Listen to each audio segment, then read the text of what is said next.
ਅੱਜ ਵੀ ਜਦੋਂ 47 ਦਾ ਜ਼ਿਕਰ ਹੁੰਦਾ ਤਾਂ ਜ਼ਖਮ ਅੱਲੇ ਹੋ ਜਾਂਦੇ ਨੇ। ਆਪਾਂ ਇਹ ਸਾਰਾ ਕੁਝ ਛੱਡ ਦਿਆਂਗੇ। ਤੁਸੀਂ ਚਾਹੁੰਦੇ ਹੋ ਕਿ ਜਿਹੜੇ ਤੁਹਾਡੇ ਨਾਲ ਦੇ ਨੇ, ਤੁਹਾਡੇ ਬਿਰਾਦਰੀ ਦੇ ਲੋਕ ਨੇ, ਉਹ ਇਕੱਠੇ ਹੋਣ, ਤੇ ਮੈਂ ਜਾਣਨਾ ਚਾਹੂੰਗੀ ਕਿ ਤੁਹਾਡੀ ਬਿਰਾਦਰੀ 'ਚ ਅਲੱਗ ਕੀ ਹੈ, ਤੁਹਾਡੀ ਬਿਰਾਦਰੀ ਖਾਸ ਕਿਉਂ ਹੈ? ਅਸੀਂ ਪਹਿਲੇ ਵੀ ਹਿੰਦੁਸਤਾਨੀ ਸੀਗੇ, ਅਸੀਂ ਅੱਜ ਵੀ ਹਿੰਦੁਸਤਾਨੀ ਆ। ਸਾਨੂੰ ਆਪਣੇ ਦੇਸ਼ ਨਾਲ ਬੜਾ ਪਿਆਰ ਹੈ ਤੇ ਸਾਨੂੰ ਉੱਥੇ ਜਦ ਬਟਵਾਰੇ ਦੇ ਟਾਈਮ ਸਾਨੂੰ ਨਿਊਜ਼ ਆਈ ਵੀ ਦੇਸ਼ ਦਾ ਬਟਵਾਰਾ ਹੋ ਗਿਆ, ਲਾਈਨ ਖਿੱਚੀ ਗਈ ਤੇ ਭਾਵਲਪੁਰ ਸਟੇਟ ਜਿਹੜੀ ਉਹ ਪਾਕਿਸਤਾਨੇ ਚਲੀ ਗਈ, ਤਾਂ ਸਾਨੂੰ ਇੱਕ ਸ਼ਬਦ ਹੈ ਜਿਵੇਂ ਕਹਾਂ ਵੀ ਪਿੱਛੂ ਪੈ ਗਿਆ ਸਾਡੇ ਬਜ਼ੁਰਗਾਂ ਨੂੰ, ਹੁਕਮਰਾਨਾਂ ਦੀ ਉੱਥੇ ਪਾਕਿਸਤਾਨਾਂ ਦੀ, ਵੀ ਜਿਹੜੇ ਬੰਦੇ ਹਿੰਦੁਸਤਾਨ ਜਾਣਾ ਚਾਹੁੰਦੇ ਆ ਤਾਂ ਤੁਹਾਨੂੰ ਕੁਝ ਘੰਟਿਆਂ ਦਾ ਟਾਈਮ ਹੈ ਤੇ ਤੁਸੀਂ ਜਾ ਸਕਦੇ ਹੋ। ਹਿੰਦੁਸਤਾਨ ਇੱਕ ਛੱਤ ਦੇ ਆਪਾਂ ਜਾਣ ਦਿਆਂਗੇ ਵੀ ਜਾਂ ਤਾਂ ਤੁਸੀਂ ਆਪਣੀ ਬਹੁ ਬੇਟੀਆਂ ਛੱਡ ਦਿਓ, ਜਾਂ ਜਿਹੜਾ ਤੁਹਾਡਾ ਸਮਾਨ ਹੈ, ਸੋਨਾ ਹੈ, ਕੈਸ਼ ਹੈ, ਜ਼ਮੀਨ ਹੈ, ਦੁਕਾਨਾਂ ਹੈ, ਉਹ ਛੱਡ ਦਿਓ। ਕਿਸੇ ਵੀ ਕੀਮਤ ਨਾਲ ਅਸੀਂ ਪਾਕਿਸਤਾਨ ਨਹੀਂ ਰਵਾਂਗੇ ਤੇ ਅਸੀਂ, ਸਾਡਾ ਦੇਸ਼ ਹਿੰਦੁਸਤਾਨ ਹੈ ਤੇ ਅਸੀਂ ਹਿੰਦੁਸਤਾਨ ਹੀ ਵਾਪਸ ਜਾਵਾਂਗੇ, ਚਾਹੇ ਸਾਨੂੰ ਕੁਝ ਵੀ ਕੁਰਬਾਨੀ ਦੇਣੀ ਪਵੇ। ਜਦ ਅਸੀਂ ਸਾਰਿਆਂ ਨੇ ਡਿਸਾਈਡ ਕੀਤਾ, ਬਰਾਦਰੀ ਦੇ ਲੋਕਾਂ ਨੇ, ਵੀ ਅਸੀਂ ਹਿੰਦੁਸਤਾਨ ਵਾਪਸ ਜਾਣਾ, ਸਾਡਾ ਉਹੀ ਦੇਸ਼ ਹੈ ਤੇ ਅਸੀਂ ਪਾਕਿਸਤਾਨ ਨਹੀਂ ਰਹਿਣਾ ਚਾਹੁੰਦੇ। ਉਹਨਾਂ ਨੇ ਕਿਹਾ ਵੀ ਸਾਡੀ ਜਾਇਦਾਦ, ਸਾਡਾ ਪੈਸਾ, ਸਾਡਾ ਸੋਨਾ ਸਭ ਕੁਝ ਇੱਥੇ ਰਹਿ ਜਾਏਗਾ ਤੇ ਅਸੀਂ ਬੜੀ ਮਿਹਨਤ ਮੁਸ਼ੱਕਤ ਨਾਲ ਕਮਾਇਆ ਹੈ। ਇਸ ਵੇਲੇ ਜਦੋਂ ਇਹ ਅਨਾਉਂਸਮੈਂਟ ਹੋਈ, ਤੁਹਾਡੇ ਬਜ਼ੁਰਗਾਂ ਨੇ ਮਤਲਬ ਸੋਚਿਆ ਕਿ ਆਪਣਾ ਸਭ ਕੁਝ ਛੱਡ ਕੇ ਚਲੇ ਜਾਵਾਂਗੇ, ਤਾਂ ਉਸ ਵੇਲੇ ਕੋਈ ਤੁਹਾਨੂੰ ਮੁਸ਼ਕਲ ਆਈ ਹੋਵੇ, ਕੋਈ ਦਿੱਕਤਾਂ ਆਈ? ਸਭ ਤੋਂ ਪਹਿਲੇ ਤਾਂ ਮੈਂ ਮੈਡਮ ਤੁਹਾਨੂੰ ਇਹ ਦੱਸਾਂ, ਅਸੀਂ ਰਿਫਿਊਜੀ ਨਹੀਂ ਹਾਂ ਤੇ ਭਾਵਲਪੁਰ ਸਟੇਟ ਬਹੁਤ ਹੀ ਤਰੱਕੀ ਕਰ ਰਿਹਾ ਸੀਗਾ। ਅਨਲੱਕਲੀ ਕਹਿ ਲਓ ਵੀ ਹਿੰਦੁਸਤਾਨ ਪਾਕਿਸਤਾਨ ਦਾ ਬਟਵਾਰਾ ਹੋਇਆ ਤੇ ਉਹ ਭਾਵਲਪੁਰ ਸਟੇਟ ਉਸ ਬਟਵਾਰੇ ਦੇ ਵਿੱਚ ਪਾਕਿਸਤਾਨ ਦੇ ਵਿੱਚ ਚਲੀ ਗਈ ਤੇ ਸਾਡੇ ਬਜ਼ੁਰਗਾਂ ਨੇ ਹੁਕਮ ਦਿੱਤਾ ਬਹੁ ਬੇਟਿਆਂ ਨੂੰ ਵੀ ਪੈਸਾ ਜਾਇਦਾਦ ਤਾਂ ਫਿਰ ਕਮਾਇਆ ਜਾ ਸਕਦਾ ਹੈ, ਲੇਕਿਨ ਜੇ ਇੱਜ਼ਤ ਚਲੀ ਗਈ ਉਹ ਨਹੀਂ ਵਾਪਸ ਆਏਗੀ। ਆਪਣਾ ਜੋ ਜੋ ਚੀਜ਼ ਹੱਥ ਲੱਗੀ, ਕਿਸੇ ਦੇ 4 ਕੱਪੜੇ ਹੱਥ 'ਚ ਆਏ, ਕਿਸੇ ਦਾ ਕੋਈ ਪੀਪਾ ਹੱਥ 'ਚ ਆਇਆ, ਕਿਸੇ ਦਾ ਕੋਈ ਟਰੰਕ ਹੱਥ 'ਚ ਆਇਆ, ਕਿਸੇ ਦੀ ਕੋਈ ਅਲਮਾਰੀ ਹੱਥ 'ਚ ਆਈ ਛੋਟੀ ਜੀ, ਉਹ ਸਾਰਿਆਂ ਨੇ ਉਹ ਚੱਕੀ ਤੇ ਅਸੀਂ ਬੈਕ ਟੂ ਪਵੇਲੀਅਨ ਆਪਣੇ ਹਿੰਦੁਸਤਾਨ ਵਿੱਚ ਵਾਪਸ ਆ ਗਏ। ਅਸੀਂ ਹਿੰਦੁਸਤਾਨੀ ਸੀ, ਹਿੰਦੁਸਤਾਨੀ ਹੈ, ਇਹ ਸਾਡਾ ਹੀ ਦੇਸ਼ ਸੀ। ਜਦ ਬਟਵਾਰਾ ਹੋਇਆ, ਉਸ ਬਟਵਾਰੇ ਦੇ ਵਿੱਚ ਲਾਈਨ ਖਿੱਚੀ ਗਈ, ਤਾਂ ਲਾਈਨ ਜਦ ਖਿੱਚੀ ਸੀ ਤਾਂ ਉਹ ਭਾਵਲਪੁਰ ਸਟੇਟ ਜਿਹੜਾ ਅੱਜ ਪਾਕਿਸਤਾਨ ਵਿੱਚ ਹੈ, ਉਹ ਹਿੰਦੁਸਤਾਨ ਵਿੱਚ ਸੀ। ਮਾਰਕੇਸ਼ਨ ਹੋਈ, ਡਿਵਾਈਡ ਹੋਇਆ ਸਿਸਟਮ, ਤੇ ਉਹ ਜਿਹੜੀ ਸਟੇਟ ਸੀ ਸਾਡੀ, ਉਹ ਭਾਵਲਪੁਰ ਸਟੇਟ ਪਾਕਿਸਤਾਨ ਵਿੱਚ ਚਲੀ ਗਈ ਤੇ ਅਸੀਂ ਪਾਕਿਸਤਾਨ ਰਹਿਣਾ ਨਹੀਂ ਚਾਹੁੰਦੇ ਸੀਗੇ ਤੇ ਅਸੀਂ ਰਿਫਿਊਜੀ ਨਹੀਂ ਹੈ, ਅਸੀਂ ਆਪਣੇ ਦੇਸ਼ ਸੀਗੇ ਤੇ ਆਪਣੇ ਦੇਸ਼ ਹੀ ਵਾਪਸ ਆ ਗਏ। ਸਤਿ ਸ਼੍ਰੀ ਅਕਾਲ ਜੀ, ਮੈਂ ਹਾਂ ਖੁਸ਼ਬੂ।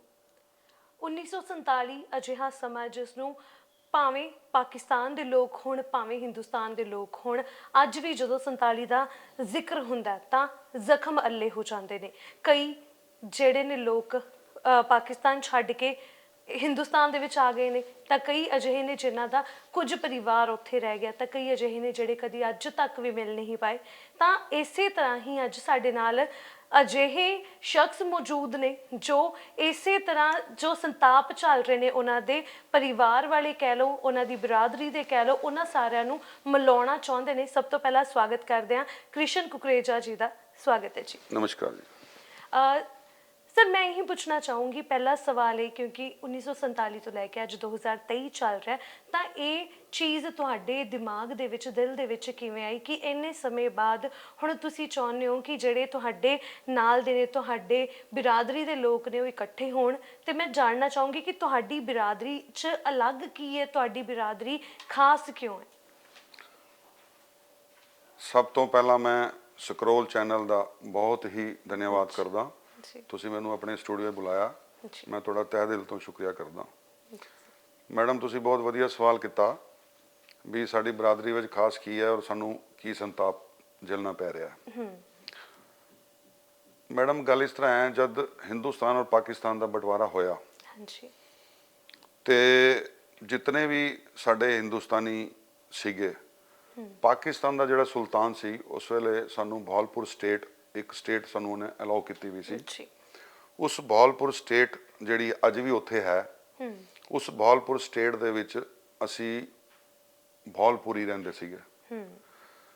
ਉਸ ਸਟੇਟ ਦੇ ਵਿੱਚ 7-8 ਲੈਂਗੁਏਜਸ ਜਿਹੜੀ ਸਾਡੀ ਮਿਲਦੀ ਜੁਲਦੀ ਹੈ, ਜਾਂ ਇਹ ਕਹਿ ਲਓ ਵੀ ਭੈਣ ਭਰਾ ਹੈ। ਜਿਸ ਤਰ੍ਹਾਂ ਸਾਡੀ ਭੌਲਪੁਰੀ ਭਾਸ਼ਾ, ਮੁਲਤਾਨੀ ਭਾਸ਼ਾ, ਸਿੰਧੀ ਭਾਸ਼ਾ, ਅਹਿਮਦਪੁਰ ਲੰਬੇ ਭਾਸ਼ਾ, ਇਹ ਸਾਡੀਆਂ 10-12 ਭਾਸ਼ਾਵਾਂ ਸੀਗੀਆਂ ਜਿਹੜੀ ਸਾਨੂੰ ਆਪਸ ਵਿੱਚ ਇੱਕ ਦੂਸਰੇ ਦੇ ਨਾਲ ਮਿਲਾਉਂਦੀ ਸੀ। ਤੇ ਭੌਲਪੁਰ ਸਟੇਟ ਬਹੁਤ ਹੀ ਤਰੱਕੀ ਕਰ ਰਿਹਾ ਸੀਗਾ।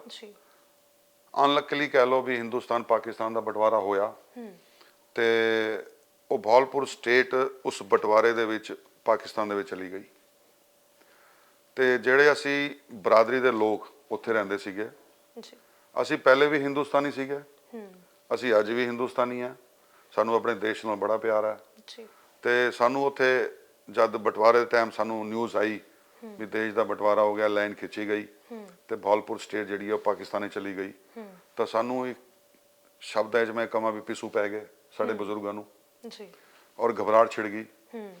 ਤੇ ਅਨਾਉਂਸਮੈਂਟ ਹੋਈ ਹੁਕਮਰਾਨਾਂ ਦੀ ਉੱਥੇ ਪਾਕਿਸਤਾਨਾਂ ਦੀ ਵੀ ਜਿਹੜੇ ਬੰਦੇ ਹਿੰਦੁਸਤਾਨ ਜਾਣਾ ਚਾਹੁੰਦੇ ਆ ਤਾਂ ਤੁਹਾਨੂੰ ਕੁਝ ਘੰਟਿਆਂ ਦਾ ਟਾਈਮ ਹੈ ਤੇ ਤੁਸੀਂ ਜਾ ਸਕਦੇ ਹੋ, ਲੇਕਿਨ ਇੱਕ ਸ਼ਰਤ ਹੈ। ਉੱਥੇ ਦੇ ਸੁਲਤਾਨ ਨੇ, ਹੁਕਮਰਾਨਾਂ ਨੇ ਇਹ ਸਾਡੇ ਅੱਗੇ ਰੱਖੀ ਵੀ ਤੁਹਾਨੂੰ ਹਿੰਦੁਸਤਾਨ ਇੱਕ ਸ਼ਰਤ ਦੇ ਵਾਪਸ ਜਾਣ ਦੇਵਾਂਗੇ ਵੀ ਜਾਂ ਤਾਂ ਤੁਸੀਂ ਆਪਣੀ ਬਹੁ ਬੇਟੀਆਂ ਛੱਡ ਦਿਓ, ਜਾਂ ਜਿਹੜਾ ਤੁਹਾਡਾ ਸਮਾਨ ਹੈ, ਸੋਨਾ ਹੈ, ਕੈਸ਼ ਹੈ, ਜ਼ਮੀਨ ਹੈ, ਦੁਕਾਨਾਂ ਹੈ, ਉਹ ਛੱਡ ਦਿਓ। ਤੇ ਸਾਡੇ ਬਜ਼ੁਰਗਾਂ ਨੇ ਕੁਛ ਹੀ ਘੰਟੇ 'ਚ ਜਾਂ ਕਹਿ ਲਓ ਕੁਛ ਮਿੰਟਾਂ 'ਚ ਇਹ ਡਿਸਾਈਡ ਕੀਤਾ ਵੀ ਆਪਾਂ ਇਹ ਸਾਰਾ ਕੁਝ ਛੱਡ ਦਿਆਂਗੇ, ਕਿਸੇ ਵੀ ਕੀਮਤ ਨਾਲ ਅਸੀਂ ਪਾਕਿਸਤਾਨ ਨਹੀਂ ਰਵਾਂਗੇ ਤੇ ਅਸੀਂ, ਸਾਡਾ ਦੇਸ਼ ਹਿੰਦੁਸਤਾਨ ਹੈ ਤੇ ਅਸੀਂ ਹਿੰਦੁਸਤਾਨ ਹੀ ਵਾਪਸ ਜਾਵਾਂਗੇ, ਚਾਹੇ ਸਾਨੂੰ ਕੁਛ ਵੀ ਕੁਰਬਾਨੀ ਦੇਣੀ ਪਵੇ। ਤੇ ਮੈਂ ਜਿਸ ਵੇਲੇ ਜਦੋਂ ਇਹ ਅਨਾਉਂਸਮੈਂਟ ਹੋਈ, ਤੁਹਾਡੇ ਬਜ਼ੁਰਗਾਂ ਨੇ ਮਤਲਬ ਸੋਚਿਆ ਕਿ ਆਪਣਾ ਸਭ ਕੁਝ ਛੱਡ ਕੇ ਚਲੇ ਜਾਵਾਂਗੇ, ਤਾਂ ਉਸ ਵੇਲੇ ਕੋਈ ਤੁਹਾਨੂੰ ਮੁਸ਼ਕਲ ਆਈ ਹੋਵੇ, ਕੋਈ ਦਿੱਕਤਾਂ ਆਈਆਂ ਹੋਣ? ਬਹੁਤ ਮੁਸ਼ਕਲ ਆਈ, ਬਹੁਤ ਹੀ ਮੈਂ ਮੁਸ਼ਕਲ ਆਈ ਜਦ ਅਸੀਂ ਸਾਰਿਆਂ ਨੇ ਡਿਸਾਈਡ ਕੀਤਾ ਬਰਾਦਰੀ ਦੇ ਲੋਕਾਂ ਨੇ ਵੀ ਅਸੀਂ ਹਿੰਦੁਸਤਾਨ ਵਾਪਸ ਜਾਣਾ ਹੈ, ਸਾਡਾ ਉਹੀ ਦੇਸ਼ ਹੈ ਤੇ ਅਸੀਂ ਪਾਕਿਸਤਾਨ ਨਹੀਂ ਰਹਿਣਾ ਚਾਹੁੰਦੇ। ਤੇ ਉੱਥੇ ਸਾਨੂੰ ਸਾਡੀ ਜਿਹੜੀ ਬਹੁ ਬੇਟੀਆਂ ਸੀਗੀਆਂ ਸਾਡੇ ਬਜ਼ੁਰਗਾਂ ਦੀਆਂ, ਉਹਨਾਂ ਨੇ ਕਿਹਾ ਵੀ ਸਾਡੀ ਜਾਇਦਾਦ, ਸਾਡਾ ਪੈਸਾ, ਸਾਡਾ ਸੋਨਾ ਸਭ ਕੁਝ ਇੱਥੇ ਰਹਿ ਜਾਏਗਾ ਤੇ ਅਸੀਂ ਬੜੀ ਮਿਹਨਤ ਮੁਸ਼ੱਕਤ ਨਾਲ ਕਮਾਇਆ ਵੀ ਤੁਹਾਨੂੰ ਪਤਾ ਵੀ ਹਰ ਇੱਕ ਨੂੰ ਇਸ ਚੀਜ਼ਾਂ ਨਾਲ ਪਿਆਰ ਹੁੰਦਾ ਹੈ। ਤੇ ਸਾਡੇ ਬਜ਼ੁਰਗਾਂ ਨੇ ਹੁਕਮ ਦਿੱਤਾ ਬਹੁ ਬੇਟਿਆਂ ਨੂੰ ਵੀ ਪੈਸਾ ਜਾਇਦਾਦ ਤਾਂ ਫਿਰ ਕਮਾਇਆ ਜਾ ਸਕਦਾ ਹੈ, ਲੇਕਿਨ ਜੇ ਇੱਜ਼ਤ ਚਲੀ ਗਈ ਉਹ ਨਹੀਂ ਵਾਪਸ ਆਏਗੀ। ਤੇ ਆਪਾਂ ਨੂੰ ਸਾਰਿਆਂ ਨੂੰ ਇਹ ਛੱਡ ਦੇਣਾ ਚਾਹੀਦਾ ਤੇ ਆਪਣੇ ਦੇਸ਼ ਜਾਣਾ ਚਾਹੀਦਾ। ਤੇ ਉਸੇ ਵਕਤ ਫਿਰ ਅਸੀਂ ਉਹ ਸਾਰਾ ਕੁਝ ਛੱਡਿਆ, ਆਪਣਾ ਬਿਸਤਰਾ ਬੋਰੀ ਪੈਕ ਕਰਿਆ ਤੇ ਉੱਥੇ ਦੀ ਰੇਲ ਗੱਡੀ ਚੱਲੀ ਸੀ ਜੋ ਹਿੰਦੁਸਤਾਨ ਵਾਪਸ ਆ ਰਹੀ ਸੀ, ਤੇ ਅਸੀਂ ਉਸ ਰੇਲ ਗੱਡੀ ਦੇ ਵਿੱਚ ਬੈਠੇ, ਆਪਣਾ ਜੋ ਜੋ ਚੀਜ਼ ਹੱਥ ਲੱਗੀ, ਕਿਸੇ ਦੇ 4 ਕੱਪੜੇ ਹੱਥ 'ਚ ਆਏ, ਕਿਸੇ ਦਾ ਕੋਈ ਪੀਪਾ ਹੱਥ 'ਚ ਆਇਆ, ਕਿਸੇ ਦਾ ਕੋਈ ਟਰੰਕ ਹੱਥ 'ਚ ਆਇਆ, ਕਿਸੇ ਦੀ ਕੋਈ ਅਲਮਾਰੀ ਹੱਥ 'ਚ ਆਈ ਛੋਟੀ ਜੀ, ਉਹ ਸਾਰਿਆਂ ਨੇ ਉਹ ਚੱਕੀ ਤੇ ਅਸੀਂ ਬੈਕ ਟੂ ਪਵੇਲੀਅਨ ਆਪਣੇ ਹਿੰਦੁਸਤਾਨ ਵਿੱਚ ਵਾਪਸ ਆ ਗਏ। ਜੀ। ਤੇ ਜਿਸ ਵੇਲੇ ਇਹ ਸਾਰਾ ਕੁਝ ਹੁੰਦਾ ਪਿਆ ਸੀ, ਤੁਹਾਡੇ ਵੀ ਬਜ਼ੁਰਗ ਤੁਹਾਨੂੰ ਦੱਸਦੇ ਹੋਣੇ ਉਸ ਵੇਲੇ ਜਦੋਂ ਬਹਾਵਲਪੁਰ ਤੁਸੀਂ ਛੱਡਿਆ ਸੀ ਤੇ ਇੱਥੇ ਆ ਕੇ ਕਿਵੇਂ ਵਸੇ ਸੀ? ਕਿਉਂਕਿ ਉਹ ਇੱਕ ਅਲੱਗ ਹੀ, ਕਿਉਂਕਿ ਅੱਜ ਵੀ ਕਈ ਥਾਵਾਂ ਤੇ ਰਿਫਿਊਜੀ ਹੀ ਕਹਿਲਾਉਂਦੇ ਨੇ ਲੋਕ ਜਿਹੜੇ ਪਾਕਿਸਤਾਨ ਤੋਂ ਇੱਧਰ ਆਏ ਨੇ। ਸਭ ਤੋਂ ਪਹਿਲੇ ਤਾਂ ਮੈਂ ਮੈਡਮ ਤੁਹਾਨੂੰ ਇਹ ਦੱਸਾਂ, ਅਸੀਂ ਰਿਫਿਊਜੀ ਨਹੀਂ ਹਾਂ ਜੀ, ਅਸੀਂ ਹਿੰਦੁਸਤਾਨੀ ਸੀ, ਹਿੰਦੁਸਤਾਨੀ ਹੈ, ਇਹ ਸਾਡਾ ਹੀ ਦੇਸ਼ ਸੀ। ਜਦ ਬਟਵਾਰਾ ਹੋਇਆ, ਉਸ ਬਟਵਾਰੇ ਦੇ ਵਿੱਚ ਲਾਈਨ ਖਿੱਚੀ ਗਈ, ਤਾਂ ਲਾਈਨ ਜਦ ਖਿੱਚੀ ਸੀ ਤਾਂ ਉਹ ਭਾਵਲਪੁਰ ਸਟੇਟ ਜਿਹੜਾ ਅੱਜ ਪਾਕਿਸਤਾਨ ਵਿੱਚ ਹੈ ਉਹ ਹਿੰਦੁਸਤਾਨ ਵਿੱਚ ਸੀ, ਉਹ ਹਿੰਦੁਸਤਾਨ ਵਿੱਚ ਹੀ ਸੀ ਤੇ ਅਸੀਂ ਹਿੰਦੁਸਤਾਨੀ ਸੀ। ਲੇਕਿਨ ਲਾਈਨ ਖਿੱਚੀ ਗਈ, ਮਾਰਕੇਸ਼ਨ ਹੋਈ, ਡਿਵਾਈਡ ਹੋਇਆ ਸਿਸਟਮ, ਤੇ ਉਹ ਜਿਹੜੀ ਸਟੇਟ ਸੀ ਸਾਡੀ, ਉਹ ਭਾਵਲਪੁਰ ਸਟੇਟ ਪਾਕਿਸਤਾਨ ਚਲੀ ਗਈ ਤੇ ਅਸੀਂ ਪਾਕਿਸਤਾਨ ਰਹਿਣਾ ਨਹੀਂ ਚਾਹੁੰਦੇ ਸੀਗੇ। ਤੇ ਅਸੀਂ ਰਿਫਿਊਜੀ ਨਹੀਂ ਹੈ, ਅਸੀਂ ਆਪਣੇ ਦੇਸ਼ ਸੀਗੇ ਤੇ ਆਪਣੇ ਦੇਸ਼ ਹੀ ਵਾਪਸ ਆ ਗਏ। ਨੰਬਰ 1। ਨੰਬਰ 2, ਜਦ ਅਸੀਂ ਇੱਥੇ ਵਾਪਸ ਹਿੰਦੁਸਤਾਨ ਵਿੱਚ ਆਏ ਤੇ ਅਸੀਂ ਸਭ ਤੋਂ ਪਹਿਲੇ ਆ ਕੇ ਇੱਥੇ ਟੈਂਟਾਂ 'ਚ ਰਹੇ। ਟੈਂਟਾਂ 'ਚ ਰਹਿਣ ਤੋਂ ਬਾਅਦ ਜਿਤਨੇ ਵੀ ਸਾਡੇ ਲੋਕ ਸੀਗੇ ਭਾਵਲਪੁਰ ਸਟੇਟ ਤੋਂ ਆਏ ਸੀਗੇ, ਜਿੱਥੇ ਜਿੱਥੇ ਜਿਹਨੂੰ ਜੋ ਸੋਰਸ ਮਿਲਿਆ ਉਹ ਉੱਥੇ ਸੈਟਲ ਹੁੰਦੇ ਗਏ ਟੈਂਟਾਂ ਤੋਂ ਬਾਅਦ। ਗੱਲ ਕਰਾਂ ਅਗਰ ਜੇ ਮੈਂ ਡਿਸਟ੍ਰਿਕਟ ਪਟਿਆਲਾ ਦੀ ਜਾਂ ਪੰਜਾਬ ਦੀ, ਤਾਂ ਪੰਜਾਬ ਦੇ ਵਿੱਚ ਸਾਨੂੰ ਕੈਪਟਨ ਅਮਰਿੰਦਰ ਸਿੰਘ ਜਿਹੜੇ ਸਾਡੇ ਸਾਬਕਾ ਮੁੱਖ ਮੰਤਰੀ ਹੈਗੇ, ਉਹਨਾਂ ਦੇ ਫੋਰਫਾਦਰ ਯਾਨੀ ਕਿ ਉਹਨਾਂ ਦੇ ਦਾਦਾ ਜੀ ਨੇ ਸਾਨੂੰ ਰਾਜਪੁਰਾ ਸ਼ਹਿਰ ਅਲਾਟ ਕਰਿਆ, ਜੀ ਪਟਿਆਲਾ ਸ਼ਹਿਰ ਅਲਾਟ ਕਰਿਆ, ਤ੍ਰਿਪੜੀ ਅਲਾਟ ਕਰਿਆ, ਸਮਾਣਾ, ਪਾਤਣਾ, ਇਹ ਸਾਡੀ ਬਰਾਦਰੀ ਦੇ ਜਿਹੜੇ ਟੈਂਟਾਂ 'ਚ ਪੰਜਾਬ ਦੇ ਵਿੱਚ ਸੀਗੇ, ਉਹਨਾਂ ਨੇ ਸਾਨੂੰ ਮਹਾਰਾਜਾ ਸਾਹਿਬ ਨੇ ਸਾਨੂੰ ਫੈਸਿਲਿਟੀ ਦਿੱਤੀ ਆ। ਸਾਨੂੰ ਉਹਨਾਂ ਨੇ ਜਗ੍ਹਾ ਅਲਾਟ ਕਰਾਈ, ਜਗ੍ਹਾ ਅਲਾਟ ਕਰਾ ਕੇ ਸਾਨੂੰ ਜਿਸ ਤਰ੍ਹਾਂ ਜੋ ਸਾਨੂੰ ਜਗ੍ਹਾ ਮਿਲੀ, ਅਸੀਂ ਉੱਥੇ ਕੱਚੇ ਮਕਾਨਾਂ ਦੇ ਵਿੱਚ ਚਲੇ ਗਏ। ਬਾਅਦ ਵਿੱਚ ਸਾਡੀ ਬਰਾਦਰੀ ਬਹੁਤ ਹੀ ਮਿਹਨਤੀ ਹੈ, ਪਾਕਿਸਤਾਨ ਦੇ ਵਿੱਚ ਵੀ ਮਿਹਨਤੀ ਸੀ ਤੇ ਬਹਾਵਲਪੁਰ ਸਟੇਟ ਨੂੰ ਅਸੀਂ ਚਮਕਾਇਆ ਹੋਇਆ ਸੀਗਾ। ਅਸੀਂ ਜਦ ਹਿੰਦੁਸਤਾਨ ਆਏ ਤੇ ਪੰਜਾਬ ਦੀ ਗੱਲ ਕਰਾਂ, ਵੈਸੇ ਤਾਂ ਸਾਡੀ ਸਾਰੀ ਬਰਾਦਰੀ ਪੂਰੇ ਪੈਨ ਇੰਡੀਆ ਦੇ ਵਿੱਚ ਸੈਟਲ ਹੈ ਔਰ ਉੱਚ ਪਦਾਂ ਤੇ ਹੈ। ਤੇ ਜਦ ਅਸੀਂ ਆਪਣੀ ਪੰਜਾਬ ਦੀ ਅਗਰ ਮੈਂ ਗੱਲ ਕਰਾਂ ਤਾਂ ਪੰਜਾਬ ਦੇ ਵਿੱਚ ਅਸੀਂ ਸੈਟਲਡ ਹੋਏ ਔਰ ਰਾਜਪੁਰਾ ਜਿਹੜਾ ਸ਼ਹਿਰ ਹੈ ਇਹ ਜੰਕਸ਼ਨ ਹੈ ਬਹਾਵਲਪੁਰ ਬਰਾਦਰੀ ਦਾ। ਇੱਥੇ 40 ਤੋਂ 45 ਹਜ਼ਾਰ ਸਾਡੀ ਬਰਾਦਰੀ ਦੇ ਲੋਕ ਰਹਿੰਦੇ ਆ। ਬਾਕੀ ਪੂਰੇ ਪੈਨ ਇੰਡੀਆ ਦੇ ਵਿੱਚ ਜਿਤਨੇ ਵੀ ਸਾਡੀ ਬਰਾਦਰੀ ਦੇ ਲੋਕ ਹੈ, ਕਿਤੇ 2000 ਹੈ, ਕਿਸੇ ਸ਼ਹਿਰ ਦੇ ਵਿੱਚ 3000 ਹੈ, ਕਿਸੇ ਸ਼ਹਿਰ ਦੇ ਵਿੱਚ 4000 ਹੈ, 5000 ਹੈ। ਬਟ ਰਾਜਪੁਰਾ ਇੱਕ ਮੈਂ ਕਹਾਂ ਵੀ ਰਾਜਧਾਨੀ ਹੈ ਸਾਡੀ ਬਰਾਦਰੀ ਦੀ, ਤੇ ਇੱਥੇ ਸਾਡੀ ਮੈਕਸਿਮਮ ਬਰਾਦਰੀ ਦੇ ਲੋਕ ਰਹਿੰਦੇ ਆ 40 ਤੋਂ 45 ਹਜ਼ਾਰ। ਤੇ ਇਸ ਕਾਰਨ ਸਾਡੀ ਰਾਜਪੁਰੇ ਨੂੰ ਬਰਾਦਰੀ ਦਾ ਜੰਕਸ਼ਨ ਕਹਿ ਲਓ ਜਾਂ ਰਾਜਧਾਨੀ ਕਹਿ ਲਓ ਕਿਹਾ ਜਾਂਦਾ ਹੈ। ਤੇ ਫਿਰ ਅਸੀਂ ਜਦ ਇੱਥੇ ਆਏ ਤਾਂ ਫਿਰ ਸਾਨੂੰ 2 ਪੀੜ੍ਹੀਆਂ ਲੱਗੀਆਂ ਸਾਡੀਆਂ ਮਿਹਨਤ ਮੁਸ਼ੱਕਤ ਕਰਦੇ ਸਾਨੂੰ ਸੈਟਲ ਹੁੰਦੇ। ਮਹਾਰਾਜਾ ਸਾਹਿਬ ਦਾ ਅਸੀਂ ਸ਼ੁਕਰਗੁਜ਼ਾਰ ਹਾਂ, ਉਹਨਾਂ ਦੇ ਫੋਰਫਾਦਰ ਦਾ। ਉਹਨਾਂ ਨੇ ਸਾਨੂੰ ਫੈਸਿਲਿਟੀ ਦਿੱਤੀ, ਜਿਸ ਤਰ੍ਹਾਂ ਫੈਸਿਲਿਟੀ ਮਿਲਦੀ ਗਈ ਅਸੀਂ ਇੱਥੇ ਰੀਸੈਟ ਹੁੰਦੇ ਗਏ। ਤੇ ਹੁਣ ਗੱਲ ਕਰੀਏ 2 ਪੀੜ੍ਹੀ ਖਪਾਣ ਤੋਂ ਬਾਅਦ ਜਿਤਨੇ ਵੀ ਸਾਡੀ ਬਰਾਦਰੀ ਦੇ ਲੋਕ ਪੈਨ ਇੰਡੀਆ 'ਚ ਹੈ ਉਹ ਵੈਲ ਟੂ ਡੂ ਹੈ, ਵੈਲ ਸੈਟਲਡ ਹੈ ਔਰ ਉਹਨਾਂ ਦੇ ਸਾਡੇ ਬੱਚੇ ਬੜੇ ਉੱਚ ਸਥਾਨਾਂ ਤੇ ਹੈ। ਕੋਈ ਜੱਜ ਹੈ, ਕੋਈ IPS ਹੈ, ਕੋਈ IAS ਹੈ, ਕੋਈ ਬਾਲੀਵੁੱਡ ਦੇ ਵਿੱਚ ਐਕਟਰ ਹੈ। ਤੇ ਅਗਰ ਜੇ ਮੈਂ ਗੱਲ ਕਰਾਂ ਰਾਜਪੁਰਾ ਟਾਊਨ ਦੀ, ਤਾਂ ਰਾਜਪੁਰਾ ਟਾਊਨ ਵੀ ਸਾਡੀ ਬਰਾਦਰੀ ਦੀ ਵਜ੍ਹਾ ਨਾਲ ਹੀ ਮਸ਼ਹੂਰ ਹੈ, ਕਿਉਂਕਿ ਉੱਥੇ ਕਾਰੋਬਾਰ ਬਹੁਤ ਹੈ। ਮਿਹਨਤੀ ਤਾਂ ਅਸੀਂ ਪਹਿਲੇ ਹੀ ਸੀਗੇ, ਮਿਹਨਤੀ ਅੱਜ ਵੀ ਹੈ। ਆਪਣੀ ਮਿਹਨਤ ਨਾਲ ਅਸੀਂ ਸ਼ਹਿਰ ਨੂੰ ਵਸਾਇਆ ਔਰ ਬੜਾ ਖੂਬਸੂਰਤ ਸ਼ਹਿਰ ਹੈ। ਔਰ ਤੁਸੀਂ ਆਓ, ਇੰਨਾ ਖੁੱਲਾ ਸ਼ਹਿਰ ਹੈ, ਇੱਥੇ ਹਰ ਚੀਜ਼। ਜਿਹੜਾ ਵੀ ਅਫਸਰ ਅਗਰ ਕੋਈ ਰਾਜਪੁਰੇ ਟ੍ਰਾਂਸਫਰ ਹੋ ਕੇ ਆਉਂਦਾ ਤਾਂ ਉਹਦਾ ਦਿਲ ਕਰਦਾ ਹੈ ਵੀ ਮੈਂ ਰਾਜਪੁਰੇ ਹੀ ਰਹਿ ਜਾਵਾਂ। ਤੇ ਸਾਡੀ ਭਾਸ਼ਾ ਬੜੀ ਮਿੱਠੀ ਹੈ, ਬੋਲੀ ਸਾਡੀ ਬਹੁਤ ਮਿੱਠੀ ਹੈ, ਅਸੀਂ ਮਿਲਣਸਾਰ ਲੋਕ ਹਾਂ। ਤੇ ਸਾਨੂੰ ਦੇਖਦੇ ਹੀ, ਸਾਨੂੰ ਮਿਲਦੇ ਹੀ ਹਰ ਅਫਸਰ, ਹਰ ਲੀਡਰ ਇਹ ਚਾਹੁੰਦਾ ਯਾਰ ਤੁਸੀਂ ਲੋਕ ਬਹੁਤ ਸ਼ਰੀਫ ਵੀ ਹੋ, ਮਿੱਠੇ ਵੀ ਹੋ, ਤੇ ਮੇਰਾ ਵੀ ਦਿਲ ਕਰਦਾ ਕਿ ਮੈਂ ਰਾਜਪੁਰੇ ਆ ਕੇ ਰਵਾਂ। ਤੇ ਅਸੀਂ ਫਿਰ ਰਾਜਪੁਰੇ ਆ ਕੇ ਸੈਟਲ ਹੋਏ। ਉਸ ਤੋਂ ਬਾਅਦ 70 ਸਾਲ ਹੋ ਗਏ ਇਸ ਗੱਲ ਨੂੰ, ਕਿਸੇ ਨੇ ਗੌਰ ਨਹੀਂ ਕਰੀ। ਉਸ ਤੋਂ ਬਾਅਦ ਜਦ ਦਾ ਇਹ ਬਰਾਦਰੀ ਨੇ ਮੈਨੂੰ ਮੌਕਾ ਦਿੱਤਾ, ਮੈਨੂੰ ਸੇਵਾ ਕਰਨ ਦਾ ਮੌਕਾ ਦਿੱਤਾ, ਮੈਨੂੰ ਕੁਰਸੀ ਤੇ ਬਿਠਾਇਆ, ਤੇ ਮੇਰੇ ਦਿਲੋਂ ਦਿਮਾਗ ਦੇ ਵਿੱਚ ਇੱਕ ਗੱਲ ਆਈ ਮੈਡਮ ਕਿ ਮੈਂ 70 ਸਾਲ ਹੋ ਗਏ, ਸਾਡੇ ਬਜ਼ੁਰਗ ਸਾਨੂੰ ਗੱਲਾਂ ਕਰਦੇ ਸੀਗੇ, ਮੇਰੇ ਫਾਦਰ ਵੀ ਮੈਨੂੰ ਗੱਲਾਂ ਕਰਦੇ ਸੀਗੇ। ਮੇਰੇ ਫਾਦਰ ਸਾਹਿਬ ਦੀ ਡੈਥ 92 ਦੀ ਏਜ ਸੀਗੀ, 2016 ਦੇ ਵਿੱਚ ਉਹਨਾਂ ਦੀ ਡੈਥ ਹੋਈ। ਤੇ ਵਾਲੀਬਾਲ ਦੇ ਚੈਂਪੀਅਨ ਸੀ ਮੇਰੇ ਡੈਡੀ, ਪ੍ਰਤਾਪ ਸਿੰਘ ਕੈਰੋ, ਜਿਹੜਾ ਪਹਿਲੇ ਚੀਫ ਮਿਨਿਸਟਰ ਸੀਗਾ ਪੰਜਾਬ ਦਾ। ਉਹਨਾਂ ਨੇ ਮੇਰੇ ਡੈਡੀ ਨੂੰ ਵੱਧੂ ਰਾਮ ਗੋਲੀ ਦਾ ਖਿਤਾਬ ਦਿੱਤਾ ਸੀਗਾ ਔਰ ਮੇਰੇ ਡੈਡੀ ਵਾਲੀਬਾਲ ਦੇ ਚੈਂਪੀਅਨ ਸੀਗੇ ਔਰ ਮਸਤ ਸੀਗੇ, ਲੈਂਡਲੋਰਡ ਸੀਗੇ। ਅਸੀਂ ਅੱਜ ਵੀ ਲੈਂਡਲੋਰਡ ਹਾਂ। ਤੇ ਮੇਰੇ ਮੰਮੀ ਡੈਡੀ ਪਾਕਿਸਤਾਨ ਦੇ ਵਿੱਚ ਵੀ ਬੜੇ ਤਕੜੇ ਜ਼ਮੀਨ ਜਾਇਦਾਦ ਵਾਲੇ ਸੀਗੇ। ਤੇ ਉਹ ਵਿਰਾਸਤ ਮੈਨੂੰ ਆਪਣੇ ਬਜ਼ੁਰਗਾਂ ਤੋਂ ਮਿਲੀ ਤੇ ਬਰਾਦਰੀ ਨੇ ਮੈਨੂੰ ਮੌਕਾ ਦਿੱਤਾ।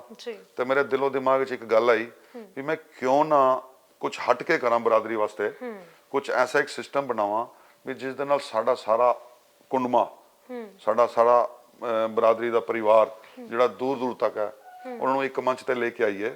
ਤੇ ਮੈਂ ਤੁਹਾਨੂੰ ਇੱਕ ਗੱਲ ਇਹ ਵੀ ਦੱਸਣਾ ਚਾਹੁੰਦਾ ਮੈਡਮ, ਅਸੀਂ ਇੱਕ ਐਪ ਬਣਾ ਰਹੇ ਹਾਂ।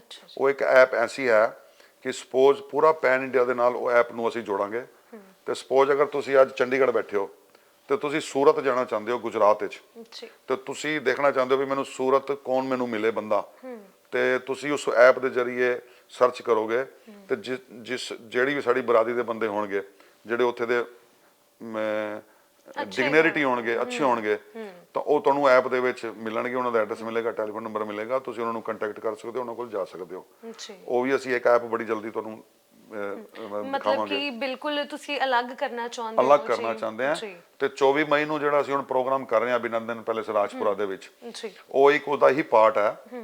ਤੇ ਨਾਲ ਮੇਰੇ ਦਿਲੋਂ ਦਿਮਾਗ 'ਚ ਇਹ ਵੀ ਸੀ ਵੀ ਜਿਹੜਾ ਅਸੀਂ ਵੈਲਫੇਅਰ ਦਾ ਵੀ ਬਰਾਦਰੀ ਦਾ ਕੰਮ ਕਰਨਾ ਹੈ, ਇਹਦੇ ਰਾਜਨੀਤੀ ਅਸੀਂ ਬਿਲਕੁਲ ਨਹੀਂ ਕਰਨੀ। ਬਿਲਕੁਲ ਕਿਉਂਕਿ ਅਕਸਰ ਮੈਂ ਮਹਿਸੂਸ ਕਰਦਾ, ਮੇਰੀ ਜ਼ਿੰਦਗੀ ਦਾ ਤਜਰਬਾ ਹੈ ਕਿ ਕੋਈ ਵੀ ਸੋਸ਼ਲ ਸੰਸਥਾ ਜਾਂ ਕੋਈ ਵੀ NGO ਜਾਂ ਕੋਈ ਵੀ ਮਹਾਂਸੰਘ ਬਣਦਾ ਹੈ ਤਾਂ ਅਕਸਰ ਰਾਜਨੀਤੀ ਤੇ ਭੇੜ ਚੜ ਜਾਂਦਾ ਹੈ। ਬਿਲਕੁਲ ਤੇ ਮੈਂ ਰਾਜਨੀਤੀ ਇਸ ਮੰਚ ਤੇ ਕਹਿ ਲਓ ਜਾਂ ਇਸ ਪਰਿਵਾਰ ਨਾਲ ਕਹਿ ਲਓ ਜਾਂ ਬਰਾਦਰੀ ਨਾਲ ਕਹਿ ਲਓ, ਮੈਂ ਬਿਲਕੁਲ ਨਹੀਂ ਕਰਨੀ। ਜੀ ਕਿਉਂਕਿ ਰਾਜਨੀਤੀ ਲੋਕਾਂ ਦੀ ਅਗਾੜੀ ਆਉਂਦੀ ਹੈ ਤੇ ਪਿਛਾੜੀ ਨਹੀਂ ਆਉਂਦੀ। ਬਿਲਕੁਲ ਤੇ ਮੈਂ ਸਟੇਬਿਲਿਟੀ ਦੇ ਨਾਲ ਬਰਾਦਰੀ ਦੀ ਸੇਵਾ ਕਰਨਾ ਚਾਹੁੰਦਾ ਜੀ ਔਰ ਆਪਣੀ ਕੌਮ ਦੀ ਸੇਵਾ ਕਰਨਾ ਚਾਹੁੰਦਾ, ਔਰ ਮੈਂ ਆਪਣੀ ਇਸ ਕੌਮ ਨੂੰ ਉੱਪਰ ਤੱਕ ਲੈ ਕੇ ਜਾਣਾ ਚਾਹੁੰਦਾ।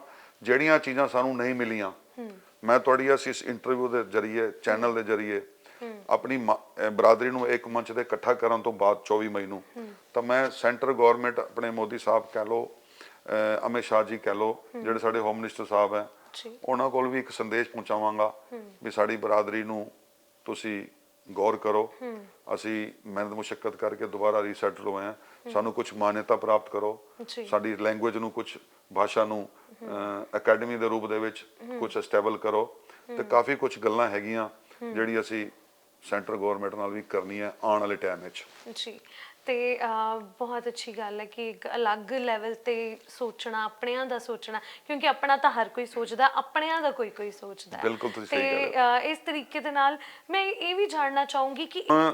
ਇਹ ਵੀ ਐਂਗਲ ਪੂਰਾ ਹੋ ਗਿਆ, ਇਹ ਵੀ ਐਂਗਲ ਪੂਰਾ ਹੋ ਗਿਆ। ਹੁਣ ਉਸ ਤੋਂ ਬਾਅਦ ਅਸੀਂ ਥੋੜਾ ਜਿਹਾ ਇਹ ਵੀ ਚਾਹੁੰਦੇ ਹਾਂ ਵੀ ਜਿਹੜੇ ਦੂਰ ਦੂਰ ਤੋਂ ਲੋਕੀ ਆਣਗੇ, ਅਬਰੋਡ ਤੋਂ ਆਣਗੇ, ਕੋਈ ਸੂਰਤ ਤੋਂ ਆਏਗਾ, ਕੋਈ ਦੁਲੀਆ ਤੋਂ ਆਏਗਾ, ਕੋਈ ਹਰਿਆਣੇ ਤੋਂ ਆਏਗਾ। ਇਹ ਸਾਡੇ ਹਰਿਆਣਾ ਦੇ ਪਾਨੀਪਤ ਦੇ ਜ਼ੋਨ ਦੇ ਇੰਚਾਰਜ ਗੁਲਸ਼ਨ ਦਮੀਜਾ ਜੀ ਬੈਠੇ ਆ, ਜੀ ਇਹ ਆਣਗੇ ਆਪਣੀ ਫੈਮਿਲੀ ਨਾਲ। ਹਰ ਬੰਦਾ ਆਪਣੀ ਫੈਮਿਲੀ ਨਾਲ ਆਏਗਾ ਬਿਲਕੁਲ ਤੇ ਇੰਨੀ ਦੂਰੋਂ ਆਏਗਾ ਤੇ ਪ੍ਰੋਗਰਾਮ ਵੀ ਤਾਂ ਦੇਖੇਗਾ, ਕਲਚਰ ਪ੍ਰੋਗਰਾਮ ਤਾਂ ਦੇਖੇਗਾ ਔਰ ਵੈਲਫੇਅਰ ਵੀ ਦੇਖੇਗਾ। ਤੇ ਕੁਝ ਐਂਟਰਟੇਨਮੈਂਟ ਤਾਂ ਹੋਣੀ ਚਾਹੀਦੀ ਹੈ ਨਾ। ਬਿਲਕੁਲ ਤੇ ਉਸ ਐਂਟਰਟੇਨਮੈਂਟ ਦਾ ਵੀ ਮੈਂ ਇੱਕ ਐਂਗਲ ਜਾਂ ਪਾਰਟ ਵਿੱਚ ਪਾਇਆ ਹੈ, ਤਾਂ ਕਿ ਉਹਦੇ ਨਾਲ ਵੀ ਇੱਕ ਖੁਸ਼ਗਵਾਰ ਮਾਹੌਲ 24 ਮਈ ਨੂੰ ਹੋ ਜਾਵੇ ਔਰ ਅਸੀਂ ਹਸੀ ਖੁਸ਼ੀ ਦੇ ਵਿੱਚ ਸਾਰੇ ਪਰਿਵਾਰ ਪੂਰੇ ਪੈਨਿਨੇ ਦੇ ਇਕੱਠੇ ਹੋਈਏ ਔਰ ਇਕੱਠੇ ਹੋ ਕੇ ਇੱਕ ਵਧੀਆ ਜਿਹਾ ਮੈਸੇਜ ਜਾਏ ਦੇਸ਼ ਦੇ ਵਿੱਚ ਵੀ ਸਾਡੀ ਬਰਾਦਰੀ ਦੀ ਵੀ ਕੋਈ ਹੋਂਦ ਹੈ।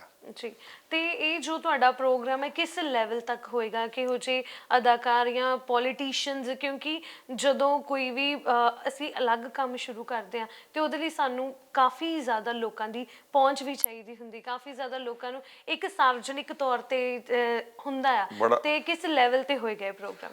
ਬਹੁਤ ਅੱਛਾ ਸਵਾਲ ਕੀਤਾ ਮੈਡਮ।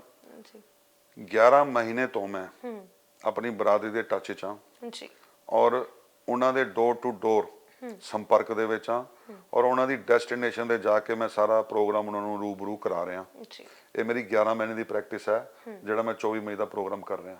ਜੀ ਔਰ ਉਸ ਦੇ ਵਿੱਚ ਮੇਰੇ ਪਰਸਨਲ ਅਗਰ VIPs ਨਾਲ ਜੀ ਜਾਂ ਪੋਲੀਟੀਸ਼ੀਅਨਸ ਨਾਲ ਲਿੰਕ ਹੈ ਤਾਂ ਮੈਂ ਜ਼ਰੂਰ ਚਾਹਾਂਗਾ ਕਿ ਉਹ ਪਰਸਨਲ ਮੇਰੇ ਜਿਹੜੇ ਰਿਲੇਸ਼ਨ ਹੈ ਉਹ ਵੀ ਆਣ ਇਸ ਪ੍ਰੋਗਰਾਮ ਨੂੰ ਦੇਖਣ। ਜੀ ਤੇ ਮੈਂ ਉਹਨਾਂ ਨੂੰ ਵੀ ਸੱਦਾ ਦਿੱਤਾ ਜਿਨ੍ਹਾਂ ਨਾਲ ਮੈਂ 15 ਸਾਲ 20 ਸਾਲ ਕੱਟੇ ਆ ਰਾਜਨੀਤੀ ਦੇ ਵਿੱਚ। ਹਾਂਜੀ ਤੇ ਮੇਰੀ ਇੱਕ ਡਿਊਟੀ ਵੀ ਬਣਦੀ ਹੈ ਉਹਨਾਂ ਨੂੰ ਮਾਨ ਸਨਮਾਨ ਦੇਣਾ ਔਰ ਇੱਕ ਪ੍ਰੋਟੋਕਾਲ ਵੀ ਕਹਿੰਦਾ ਵੀ ਉਹ ਵੀ ਆਣੇ ਚਾਹੀਦੇ ਆ ਤਾਂ ਕਿ ਉਹਨਾਂ ਨੂੰ ਵੀ ਪਤਾ ਲੱਗੇ ਵੀ ਸਾਡੀ ਬਰਾਦਰੀ ਦੀ ਹੋਂਦ ਕਿਆ ਹੈ, ਸਾਡੀ ਬਰਾਦਰੀ ਦਾ ਕੱਟ ਕੀ ਹੈ ਤੇ ਸਾਡੀ ਭਾਸ਼ਾ ਕੀ ਹੈ। ਤੇ ਮੇਰੀ ਕੋਸ਼ਿਸ਼ ਹੈ ਜਿਹੜੀ ਬਰਾਦਰੀ ਦੇ ਸਾਡੇ ਲੋਕ ਹੈ ਮੈਂ ਉਹਨਾਂ ਨੂੰ ਪ੍ਰਾਇੋਰਟੀ ਦਿੱਤੀ ਹੈ ਵੀ ਉਹ ਆਣ। ਜਿਸ ਤਰ੍ਹਾਂ ਸਾਡੇ ਜਗਦੀਸ਼ ਮੁਖੀ ਜੀ ਹੈ, ਜੀ ਅਸਾਮ ਦੇ ਗਵਰਨਰ ਸੀਗੇ, ਉਹਨਾਂ ਨੇ 20 ਦਿਨ ਪਹਿਲੇ ਹੀ ਉਹਨਾਂ ਦਾ ਪੋਰਟਫੋਲੀਓ ਛੱਡਿਆ ਗਿਆ, ਜੀ ਉਹਨਾਂ ਨੂੰ ਮੈਂ ਬੁਲਾ ਰਿਹਾ। ਡਾਕਟਰ ਨੂਪਰ ਧਮੀਜਾ ਹੈ, ਸੁਪਰੀਮ ਕੋਰਟ ਦੀ ਲਾਇਰ ਹੈ ਔਰ ਨਾਰੀ ਸਸ਼ਕਤੀਕਰਨ ਦੀ ਫਾਊਂਡਰ ਚੇਅਰਪਰਸਨ ਹੈ ਪੈਨ ਇੰਡੀਆ ਦੀ, ਉਹ ਵੀ ਆਣਗੇ।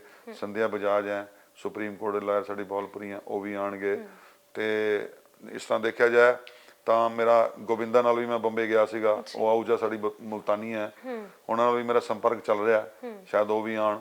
ਤਾਂ ਮੈਂ ਕੋਸ਼ਿਸ਼ ਕਰ ਰਿਹਾ ਵੀ ਜਿਤਨੇ ਵੀ ਮੇਰੇ ਲਿੰਕ ਦੇ ਲੋਕ ਹੈ, ਪਰਸਨਲ ਰਿਲੇਸ਼ਨ ਦੇ ਵਿੱਚ ਹੈ, ਮੈਂ ਉਹਨਾਂ ਸਾਰਿਆਂ ਨੂੰ ਨਿਯੋਤਾ ਦੇਵਾਂ ਔਰ ਨਿਯੋਤਾ ਦੇ ਕੇ ਉਹ ਆ ਕੇ ਇੱਥੇ ਮਹਿਸੂਸ ਕਰਨ ਵੀ ਸਾਡੀ ਜੀ। ਬਰਾਦਰੀ ਦੀ ਕੋਈ ਹੋਂਦ ਹੈ। ਜੀ ਤੁਸੀਂ ਪੋਲੀਟੀਕਲ ਲੈਵਲ ਤੇ ਗੱਲ ਕੀਤੀ, ਰਾਜਨੀਤੀ ਦੀ ਗੱਲ ਕੀਤੀ, ਤਾਂ ਤੁਹਾਨੂੰ ਨਹੀਂ ਲੱਗਦਾ ਇਸ ਟਾਈਮ ਤੇ ਜੇ ਗਵਰਨਮੈਂਟ ਦੀ ਗੱਲ ਕੀਤੀ ਜਾਏ, ਬੀਜੇਪੀ ਦੀ ਗਵਰਨਮੈਂਟ ਹੈ, ਤੁਸੀਂ ਬੀਜੇਪੀ ਦੇ ਵਿੱਚ ਪਹਿਲਾਂ ਸੀ, ਹੁਣ ਤੁਸੀਂ ਅਕਾਲੀ ਦਲ ਦੇ ਵਿੱਚੋਂ 15-16 ਸਾਲ ਤੋਂ ਜਿਨ੍ਹਾਂ ਦੇ ਨਾਲ ਰਹੇ ਹੋ, ਹੁਣ ਉਹਨਾਂ ਦੇ ਨਾਲ ਕੀ ਲੱਗਦਾ ਕਿ ਤੁਸੀਂ ਜੋ ਮੰਗਾਂ ਆਪਣੀਆਂ ਲੈ ਕੇ ਜਾਓਗੇ, ਤੁਹਾਡੀ ਪਾਰਟੀ ਕਹਿ ਲਈਏ ਜਾਂ ਬੀਜੇਪੀ ਉਸ ਲੈਵਲ ਤੇ ਤੁਹਾਡਾ ਸਾਥ ਦੇਗੀ? ਕਿਉਂਕਿ ਅਕਾਲੀ ਦਲ ਦੇ ਵਿੱਚ ਹੁਣ ਤੁਸੀਂ ਉਹ ਪਾਰਟੀ ਛੱਡ ਚੁੱਕੇ ਹੋ। ਮੈਂ ਤੁਹਾਨੂੰ ਪਹਿਲੇ ਵੀ ਕਿਹਾ ਵੀ ਇਸ ਪ੍ਰੋਗਰਾਮ ਦੇ ਵਿੱਚ ਜਾਂ ਬੀਇੰਗ ਬੋਲਪੁਰ ਮਹਾਂਸੰਘ ਦਾ ਪ੍ਰਧਾਨ ਹੋਣ ਦੇ ਨਾਤੇ ਮੈਂ ਕੋਈ ਰਾਜਨੀਤੀ ਨਹੀਂ ਕਰਨੀ। ਇੱਕ ਬੰਦੇ ਦੇ ਨਾ 2-3 ਪੋਰਟਫੋਲੀਓ ਹੋ ਸਕਦੇ ਆ, ਤੇ ਅਗਰ ਮੈਂ ਰਾਜਨੀਤੀ 'ਚ ਹਾਂ ਤਾਂ ਮੈਂ ਤੁਹਾਨੂੰ ਇੱਕ ਵਾਰੀ ਫਿਰ ਦੱਸਣਾ ਚਾਹੁੰਦਾ ਮੈਮ ਕਿ ਮੈਨੂੰ ਆਪਣੀ ਬਰਾਦਰੀ ਦੀ ਖਾਤਰ, ਇਸ ਪੋਸਟ ਦੀ ਖਾਤਰ, ਅਗਰ ਜੇ ਮੈਨੂੰ ਕਿਤੇ ਲੱਗਿਆ ਵੀ ਰਾਜਨੀਤੀ ਆੜੇ ਆ ਰਹੀ ਹੈ ਤਾਂ ਮੈਂ 2000% ਰਾਜਨੀਤੀ ਛੱਡ ਦਿਆਂਗਾ। ਮੈਂ ਰਾਜਨੀਤੀ ਨਹੀਂ ਕਰਾਂਗਾ। ਬਟ ਜਿਹੜੇ ਮੇਰੇ ਪਰਸਨਲ ਰਿਲੇਸ਼ਨ ਹੈ ਪੋਲੀਟੀਸ਼ੀਅਨਾਂ ਨਾਲ, ਉਹਨਾਂ ਨੂੰ ਤਾਂ ਮੈਂ ਆਪਣੀ ਬਰਾਦਰੀ ਵਾਸਤੇ, ਉਹਨਾਂ ਨੂੰ ਤਾਂ ਅਗਰ ਜੇ ਮੈਂ ਜਾਵਾਂਗਾ ਵੀ ਸਾਡੀ ਬਰਾਦਰੀ ਦਾ ਕੰਮ ਹੈ ਤੇ ਤੁਸੀਂ ਇਹ ਕਰੋ, ਤਾਂ ਉਹਨਾਂ ਨੂੰ ਤਾਂ ਰਿਲੇਸ਼ਨ ਹੈ। ਅਗਰ ਮੇਰੇ ਰਿਲੇਸ਼ਨ ਹੋਣਗੇ ਤਾਂ ਸਾਡੀ ਬਰਾਦਰੀ ਦਾ ਕੰਮ ਕਰਨਗੇ।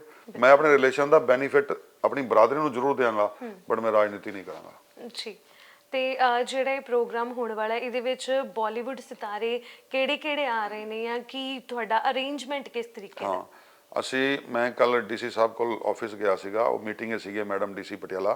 ਅੱਛਾ ਜੀ। ਮੇਰੀ ਮੁਲਾਕਾਤ ਨਹੀਂ ਹੋ ਸਕੀ, ਮੇਰੇ ਉਹਨਾਂ ਦੇ ਪੀਏ ਨਾਲ ਮੁਲਾਕਾਤ ਹੋਈ। ਮੈਂ ਉਹਨਾਂ ਨੂੰ ਦੱਸਿਆ, ਮੇਰੀ ਟੀਮ ਨਾਲ ਸੀਗੀ, ਵੀ ਅਸੀਂ ਇਸ ਤਰ੍ਹਾਂ ਦਾ 24 ਮਈ ਨੂੰ ਪ੍ਰੋਗਰਾਮ ਕਰਾਉਣ ਜਾ ਰਹੇ ਹਾਂ ਅਭਿਨੰਦਨ ਪੈਲੇਸ ਦੇ ਵਿੱਚ, ਤੇ ਵੀ ਤੁਹਾਡੀ ਕੀ ਫਾਰਮੈਲਿਟੀਜ਼ ਹੈ। ਉਹਨਾਂ ਨੇ ਮੈਨੂੰ ਪੈਟ ਪਰਫਾਰਮਾ ਦਿੱਤਾ ਵੀ ਤੁਸੀਂ ਇਹਨੂੰ ਫਿਲ ਕਰਕੇ ਤੇ ਸਾਰਾ ਚੈੱਕ ਆਊਟ ਕਰਕੇ ਤੇ ਸਾਨੂੰ ਦਿਓ ਤੇ ਅਸੀਂ ਤੁਹਾਨੂੰ ਪਰਮਿਸ਼ਨ ਦੇਵਾਂਗੇ। ਮੇਰੇ ਇਵੈਂਟ ਮੈਨੇਜਰ ਗੁੜਗਾਵਾਂ ਤੋਂ ਕੰਪਨੀ ਮੈਂ ਹਾਇਰ ਕਰੀ ਸੀ, ਉਹ ਵੀ ਸਾਡੇ ਕੋਲ ਆਏ ਹੋਏ ਕੱਲ ਦੇ, ਉਹ ਸਾਰਾ ਚੈੱਕ ਆਊਟ ਕਰ ਰਹੇ ਆ ਪ੍ਰੋਗਰਾਮ ਦਾ, ਤੇ ਅਸੀਂ 1-2 ਦਿਨਾਂ ਦੇ ਵਿੱਚ ਉਹ ਪਰਮਿਸ਼ਨ ਅਪਲਾਈ ਕਰਾਂਗੇ ਤੇ ਪ੍ਰੋਗਰਾਮ ਹੋਏਗਾ।